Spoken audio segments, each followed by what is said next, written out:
Most people underestimate the power of process. They stick it in the back seat and forget about it until it's too late. But they shouldn't. Processes run the world, literally all of it. Stocked supermarkets, on-time trains, and safely landing planes are all made possible by systems of intricate, interlinked processes. They are the secret sauce of every great company, and HR teams are responsible for some of the most important processes of all. Onboarding employees, building teams, crafting culture. These vital systems are the lifeblood of every organization. That's why this episode is brought to you by Process Street, the process platform of choice for HR teams around the world. Process Street is a no-code platform that lets you transform your most important HR processes into powerful workflows. Design beautiful employee onboarding experiences with extreme engagement that increase inclusion and reduce turnover. Sync tasks into Slack or Microsoft Teams, automate emails, handoffs, and so much more. Thousands of teams, large and small, trust Process Street to manage their most important people processes. Like Salesforce, that used Process Street to onboard all the 3,000 Slack employees after the $27 billion acquisition. You can learn more and sign up for a free account at www.process.st.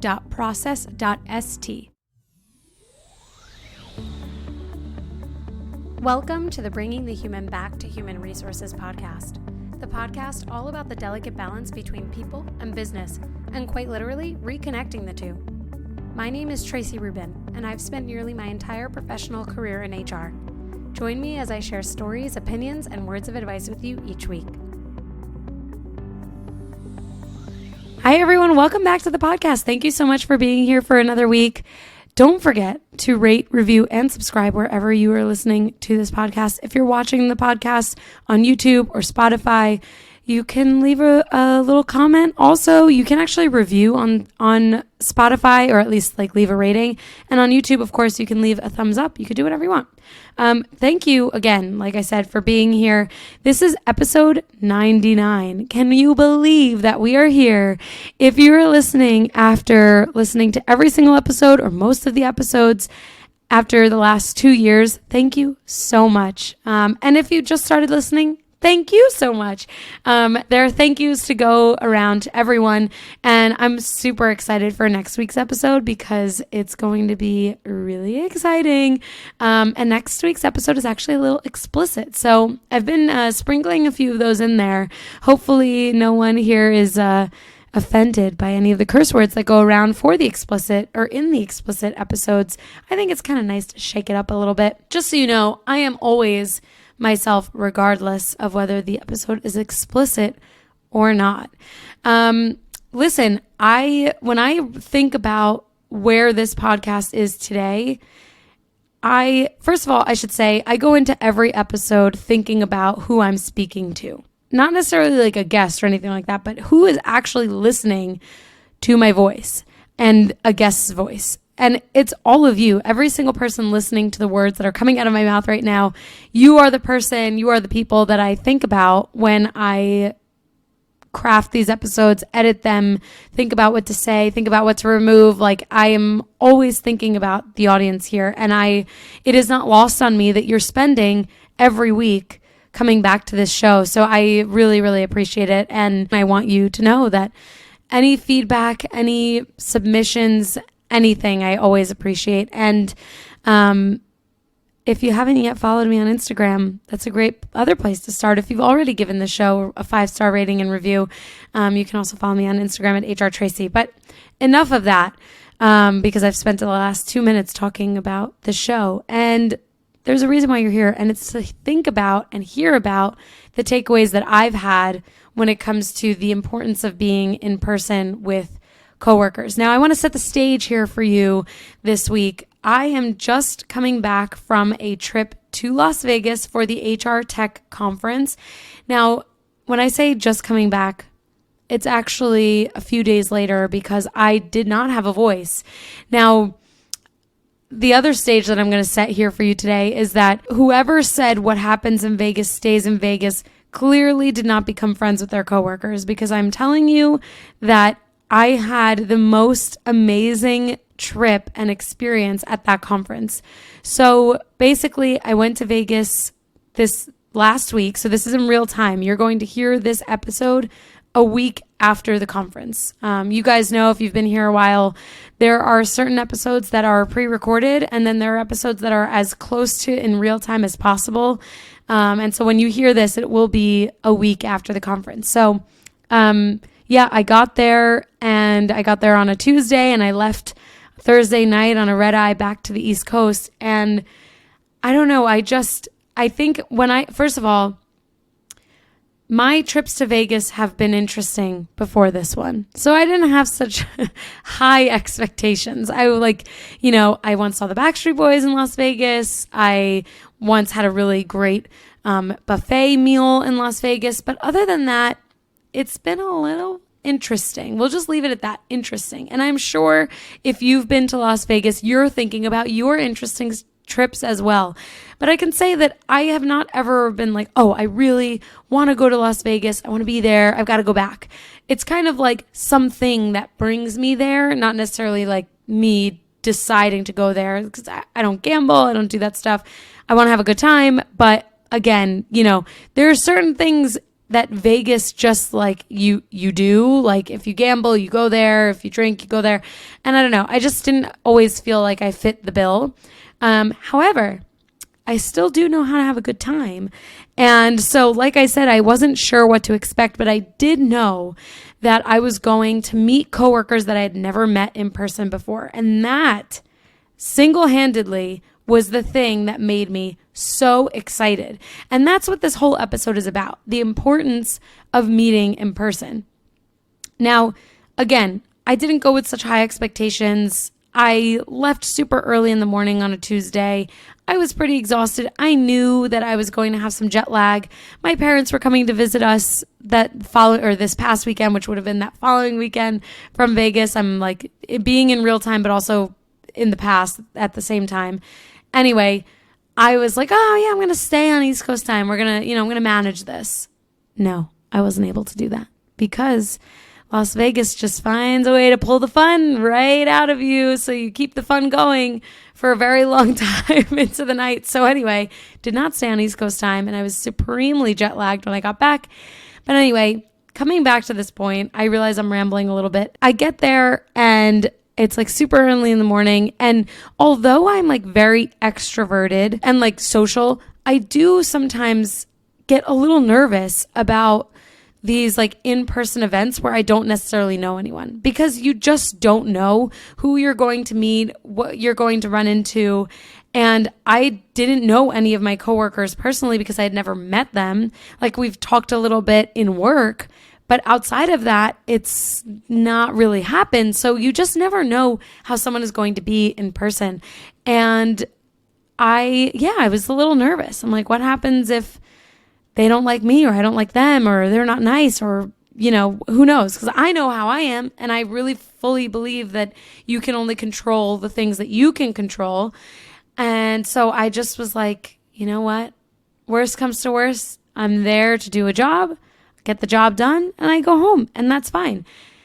So when I realized that my coworkers like gave me so much energy, like they were amazing to interact with in person, and they're always amazing to interact with virtually, remotely. So I wasn't totally surprised in that way, but I just I forgot, I guess, the importance of being connected in person. And you have heard it from me a million times over. I'm never going back to an office. Don't even try and ask me. If you don't have a fully remote or like hybrid optional option, like you're not going to get me as a candidate. So this is like, for me, I'm like fully invested in this like remote mentality, right? And yet, while I say, you work from home, but you play in person. This is like the phrase that I've been using, at least at work.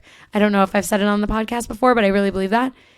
I believe this to be true, but also I forgot how even when you're at work, like we're working at the booth for however many hours a day, eight hours minimum, it's a kind of an exhausting ride. Like you're talking to a bunch of people who come up to visit you and get to know your brand and product and solutions and whatever, depending on the type of business you are.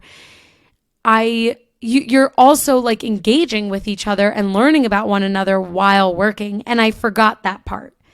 And I forgot that really fast because it wasn't so long ago that I was in person. It wasn't so long ago that I was in an office.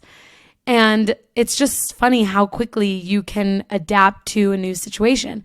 So anyway, at the conference, one of the reasons why I was there was because I had a speaking event on Wednesday of the conference. So again, the conference was Tuesday to Thursday, and maybe some of you were there, and that was really cool. If I got to meet you, I did get to meet a few people, and you also listened. That was like an amazing experience actually to get to interact in that way. But if you were there and I didn't get a chance to meet you, I'm sorry, maybe next time. Realizing how much value you get out of the in-person experience, like really set a tone for me. And so I said to all of my coworkers, my episode that I'm going to record when I get back is going to be about this, because one of the reasons why I lost my voice wasn't because we were singing and at karaoke until the wee hours of the morning. It was also because we were just laughing like constantly. And I don't know, when I think about like my remote experience, I realize this is very much like an audio diary right now, but hopefully this can relate to some of you. But when I work remotely, I'm not really talking to anyone. On Slack, I'll chit chat with people, or we'll, have our team building during the week, and we'll do different things that really do connect us as a team. But other than that, like, once my husband leaves for work, I'm doing my own thing, and I'm not getting that socialization that I would get if I were in an office, unless I go and I work from the library or the cafe, which I often do, because I kind of need socialization, but I also don't. Like we all need our breaks at some point. Anyway, when I got to the conference and I realized how much fun we were having, and I knew that this was going to be the episode that I was going to record, I just like fully immersed myself in trying to take away as many experiences as possible so I could share that with all of you. So the first thing is like being yourself. Actually, this is not the first thing. This is the second thing. The first thing is that it is not easy to remember how to socialize. I have friends here. I have friends at home. I talk to my friends all the time. But there is a certain type of like etiquette and song and dance to meeting people in person, potentially for the first time, introducing yourself to strangers, networking, etc. There is a song and a dance, and it's a little awkward at first when you're trying to remember that. And if you're like me and you haven't really been to in-person things in a long time, like this, you have to get it down fast. So I remember actually being like really candid about that. And again, if you guys have been here a while, you know me, like what you see is what you get. The way that I am in this podcast is the way that I am outside of the podcast. If you ever meet me, this is how I am. And I said to my coworker, like, I hope I can remember how to talk to people, because I found myself not making such great eye contact. And I said to him, like, I need to remember how to socialize. And so being self-aware, I guess, and like calling myself out on that, I just immersed myself into it. I'm like, okay, don't be weird, Tracy. Just make eye contact, have good conversations, be yourself. The second thing is like being yourself is so magical. If you're like me in this situation where you start a job fully remotely and you don't necessarily know anyone until you meet them in person, because you know someone over Zoom and Slack and all these other channels, but you don't necessarily like know them in the same way. It's kind of like internet dating. You don't really know that person until you meet them in person. So why do I always bring this back to dating? But it really is like careers and jobs and interpersonal connections at work. It is like dating. There are people you're going to like. There are people you won't like. And, you just have to find your niche, and that's that. Anyway, the second thing being that you have to be yourself. Like, it is a really magical experience when you can just let your hair down and be vulnerable and be your authentic self. That's that's where the magic happens. And I have never not been myself. I don't think I can ever think of a situation where I changed who I was to fit in, or even like when I think about like my middle school and high school experiences, I just wasn't like that. It was truly like you take it or leave it. You like who I am? Great. You don't? That's fine. You know, just keep it moving. And so even in work, it's really the same thing. If I am who I am, then people will know exactly what they're going to get. And if they like me, that's great. And if they don't, that's totally fine. I don't take it personally. And, you know, it was just interesting to me, like thinking back on how I kind of like first connected with everyone in person at this conference. I know I have a super strong personality. I like to make people laugh. I talk a lot, like all of these things I know about myself. But I got so much energy from just being myself and not trying to like dial myself back or, you know, do anything differently. Like I really just leaned into who I am. And it was just rewarding, I guess, because we were able to really like vibe off of one another. And it was an amazing group of people. Like we all just clicked, and a few of us like really clicked. And this is where I say, this is whoever said what happens in Vegas stays in Vegas did not make friends out of their coworkers.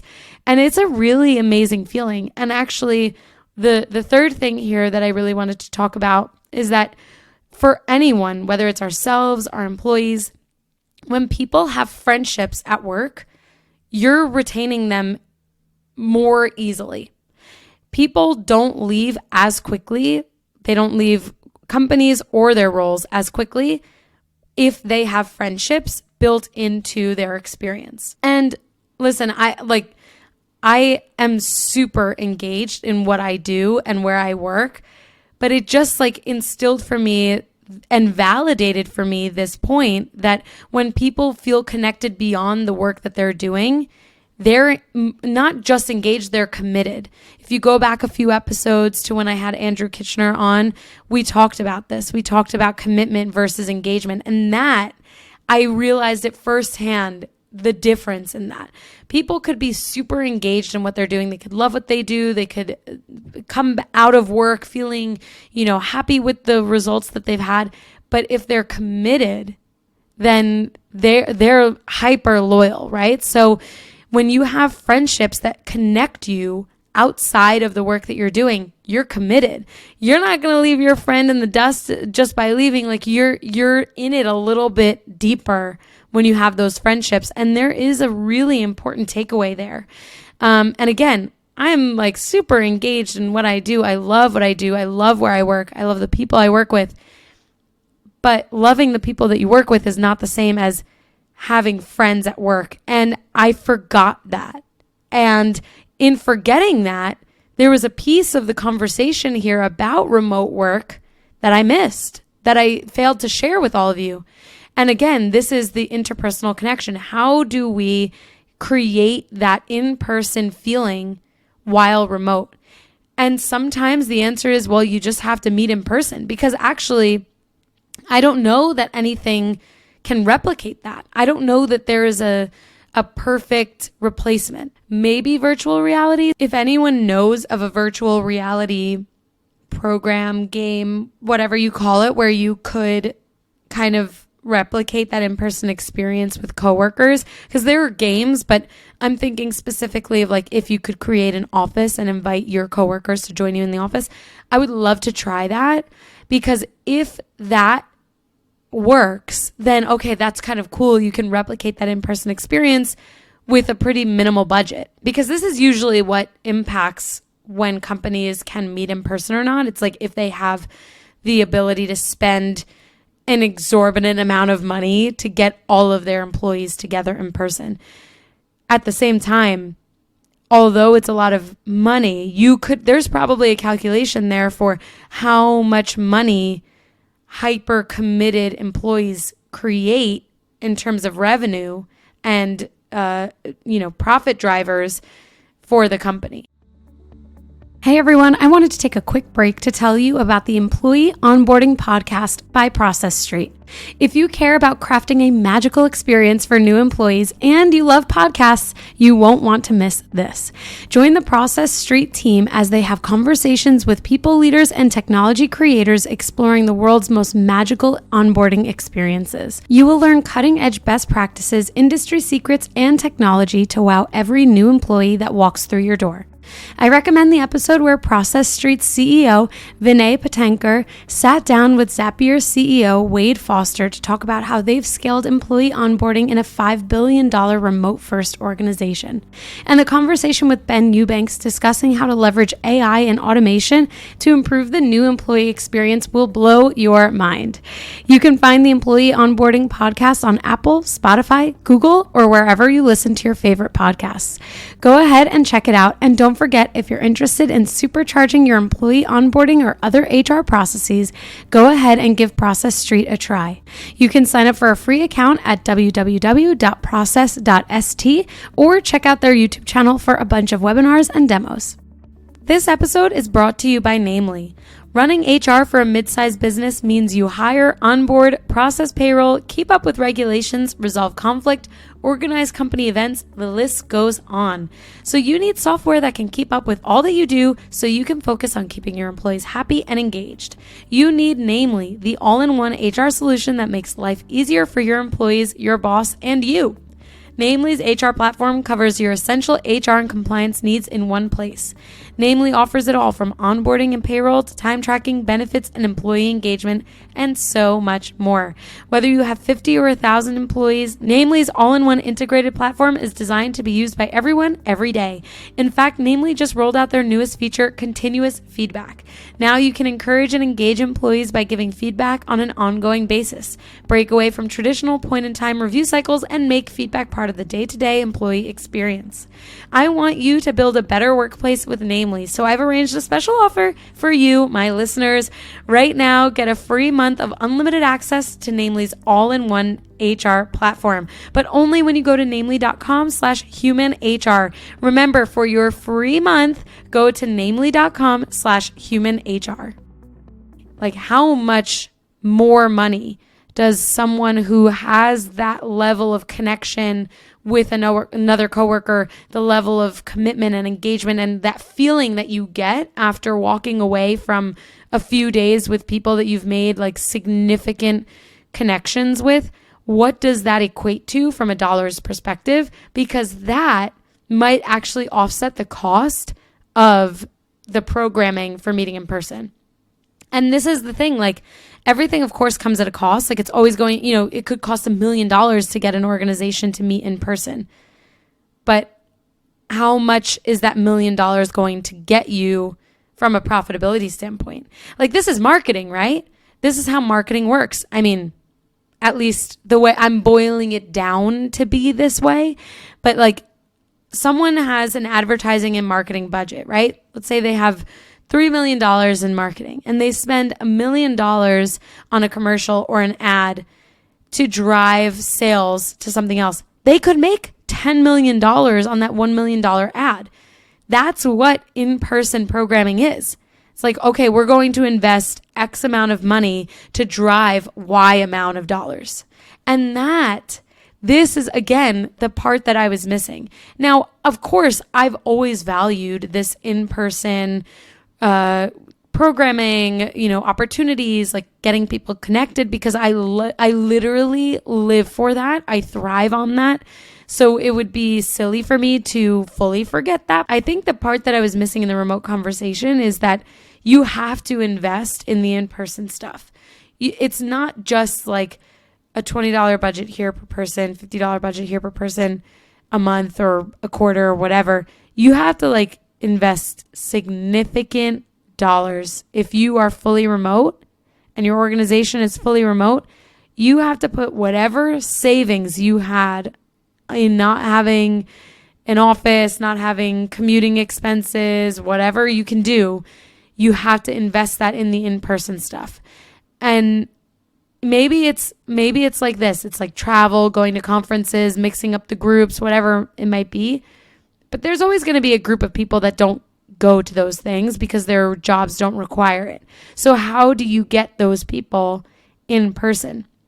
And maybe it's just based on areas. Like this is something that we're doing at my company because I've noticed this. It's like, how are we connecting outside of these conferences, for example? So we set up like these metro area groups so that people who live in a similar, distance, let's say within 2 hours of one another, but like in a similar area, or have the same like nearest metro city or metro area, that they then can just organically be connected.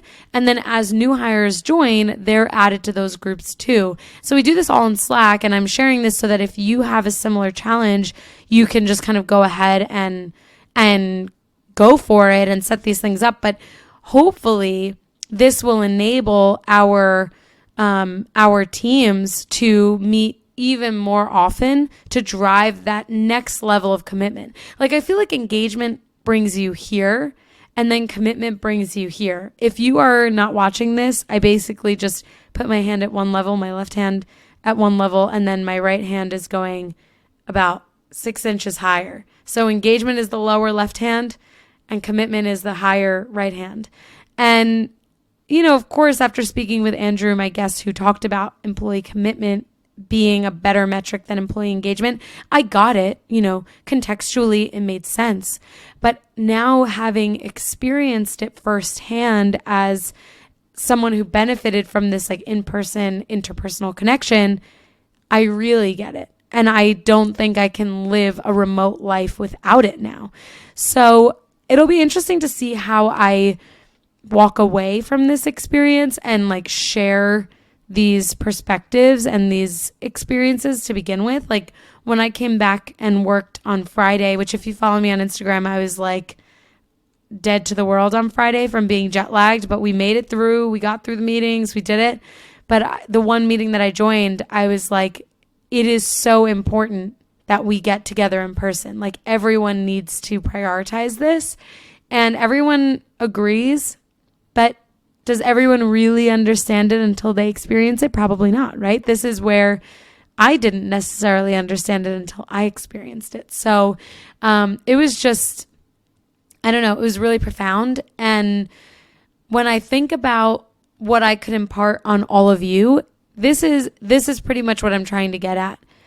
If you are in a position where you can influence programming, engagement events in general, like the sheer importance of how connection happens, making sure people just have like downtime, dinner time, whatever it is, co-working, like even, again, we were at a booth for a number of hours each day at the conference, but in those hours, we're working, we're chit-chatting, we're having fun at the same time. Like that type of, it's almost autonomy, but it's really like just downtime. It's actually really important. And the collaboration that you do while remote is different than the collaboration that you have when you're in person. So if you are someone who can influence this level of programming in your organization, think through that. Like if you have hybrid groups or remote groups or,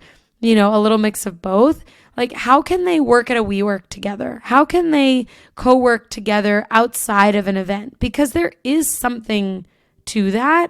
And I did that when I was still in New York. I did that with a couple coworkers, and it was just kind of nice to go through the day feeling like we were working alongside each other, but really like, doing our own work in a public space.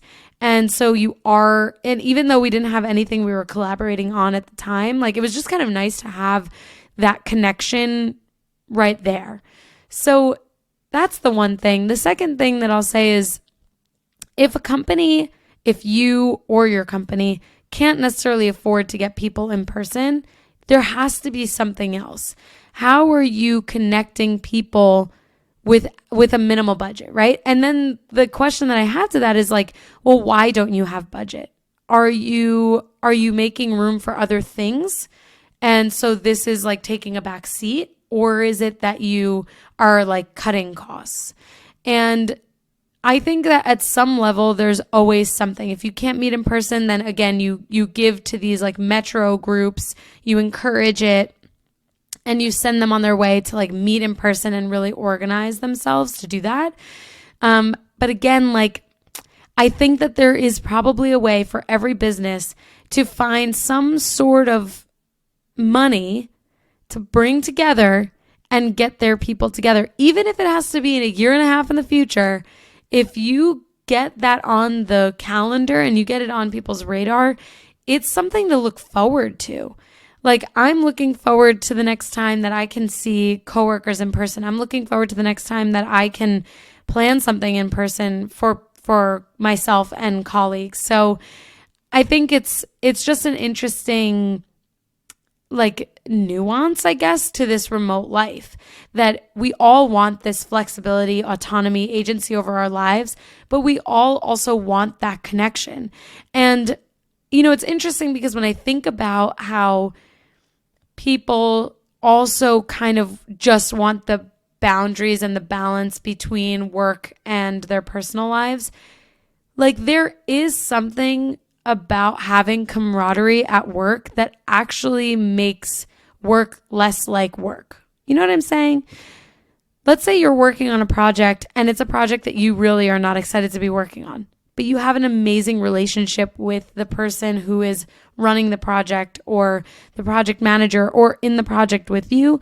Like you might commiserate a little bit. You might talk about things that have nothing to do with the project, but that type of camaraderie makes that project actually a little enjoyable. Something that maybe you're not really enjoying without that type of camaraderie, it makes it, again, it just makes it enjoyable. It makes it something that you're potentially looking forward to. And when you're remote, you don't really get that experience. So this is where I almost feel like it's not an HR issue. Like this is, of course, engagement, commitment, and all that stuff. It's for HR to own in terms of like driving, but everyone actually owns this. Like everyone has a responsibility to make sure that this level of connection is happening.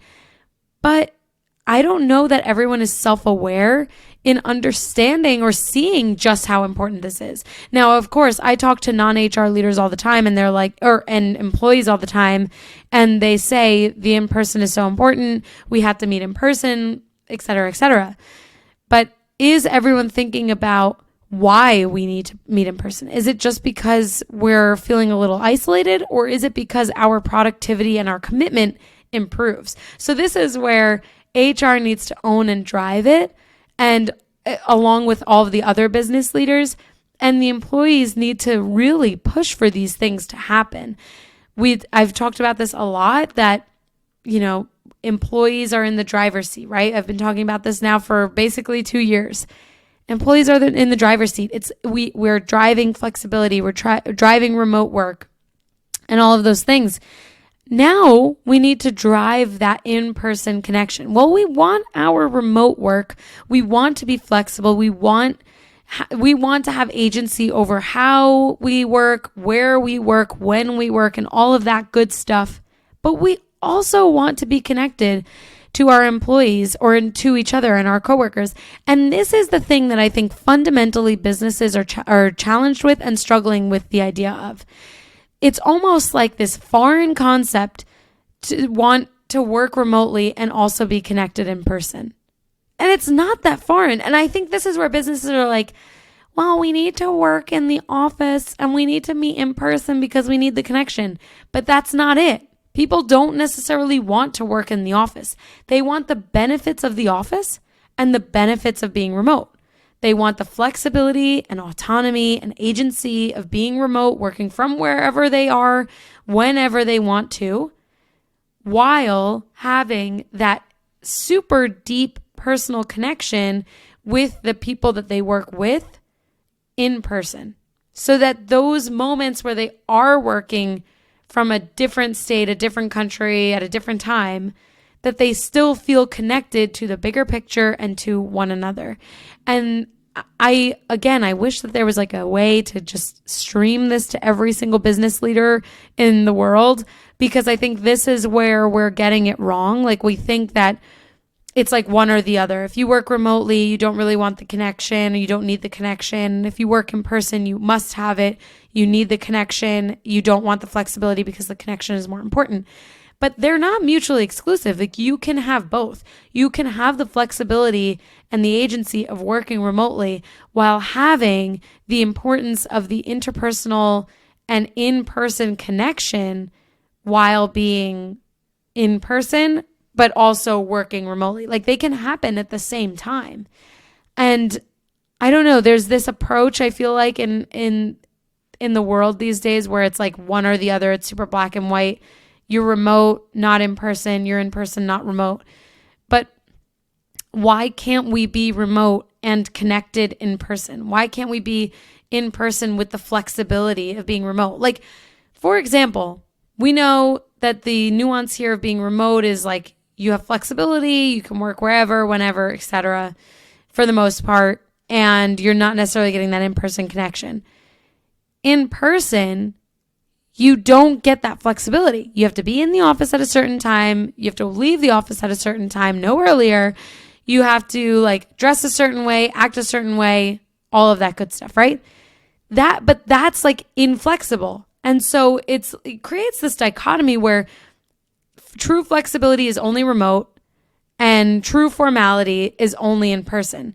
But that's not true. You can be formal and remote. You can say, okay, we're going to have working hours of 8 to 5 while remote. If you want that, you can be in person with an office and say, come in and leave whenever you want. And yet we're forcing these narratives that remote is only this way with no connection, and in person is only this way with no flexibility.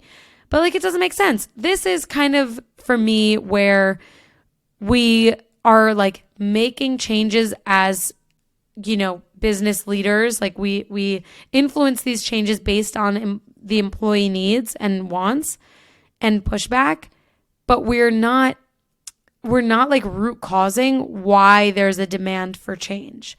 We knew that people wanted flexibility, so we gave them remote, period, full stop. We knew people wanted the in-person connection, so we brought everyone back to the office, full stop. But we didn't say, oh, people want flexibility, but they still want to feel connected. People want flexibility, but they still want to make friendships at work. So let's be remote, and let's also have an annual in-person event. Let's meet quarterly. Let's do whatever in person, right? People want to be connected. Let's be in person and never have like that in-person approach could say, hey, we're going to have an office. You don't have to come in. This office is so that we can connect together. And I will say, I see some companies out there saying, we are hiring a remote role, but we want you to be in this metro area. And I can understand that because those companies are probably trying to keep their employees together so it's easier to do things in person. I get that. But at some level, we have to drive hyper flexibility to really meet people where they are. I always say this, meet people where they are and enable that hyper flexibility while also, again, putting an emphasis and importance on being in person. So I don't know. I walked away from this HR Tech conference saying, wow, this is critical for everyone. Everyone needs to leave the way I'm leaving. Everyone needs to feel the way I'm feeling. Like I told you, we did karaoke. We went out to dinners. We had a great time together as a group, as a group of coworkers with many different functions in the organization that otherwise would more likely than not have zero interaction unless like really intentional or there was some, possible crossover. And yet there was so much energy in this group of us where we just, again, had so much fun. And I was like, wow, if every single one of my coworkers, if every single person in my organization could feel this way, I can only imagine the things that we would do that we might not have the time or energy for today. Like it just gives you a sense of belonging. It gives you a sense of a feeling of like incredible amounts of energy.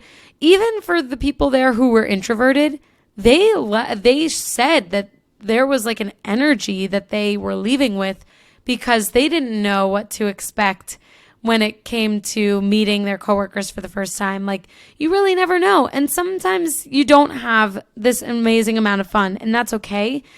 But getting to know someone in a deeper way, at a deeper level in person does enable fewer friction points when it comes to like collaborating with them too. So even if you're not singing karaoke or going to dinner with your coworkers, but you are meeting in person, there is something you're getting out of that. You're getting an understanding for how they work, who they are outside of work, who they are in work in a different way. And it's just so valuable. So I hope that you feel inspired to connect in person, to think a little bit differently about how you and your organization currently meet the needs of, meeting in person, but also where your employees might be fully remote and how they feel connected and how you're driving belonging with them. Also, I just hope that this reminds you to be yourself, and that no matter how scary it might be to meet a bunch of people, a bunch of strangers for the first time, that there is no need for you to be someone that you're not, and you can be exactly who you are for the rest of your life without any guilt or worry about it. So thank you for letting me ramble about all of this. Thank you for listening. And again, don't forget to rate, review, and subscribe. Next week's episode is going to be stellar. I'm really excited for you to hear who the guests, that's right, more than one guest, who the guests are and what we'll be talking about. And I just think, hopefully as we approach the second anniversary, which is episode 104 technically, that we can like look back on these last, at that point, 104 episodes, and hopefully we've all learned something through this journey. I know I have. If you've been listening to these episodes, hopefully you're feeling like you're growing in your own development and learning as an HR professional, or someone maybe aspiring to be an HR professional. And I cannot thank you enough for being here and sticking it out with me. So again, make sure you tune back in next week for the 100th episode and follow me on Instagram. I am going to be back home for Rosh Hashanah. It is a Jewish holiday next week, and I'm really excited to have a little refresh. I will be taking the week off, so I'm not sure how much I'll be on Instagram next week, but it is my 100th episode, so you can for sure guarantee that Tuesday is going to be an electric day on social media for me. I'm super excited, and I'm just so glad that you are here. Thank you again, and I will see you next week for the 100th episode.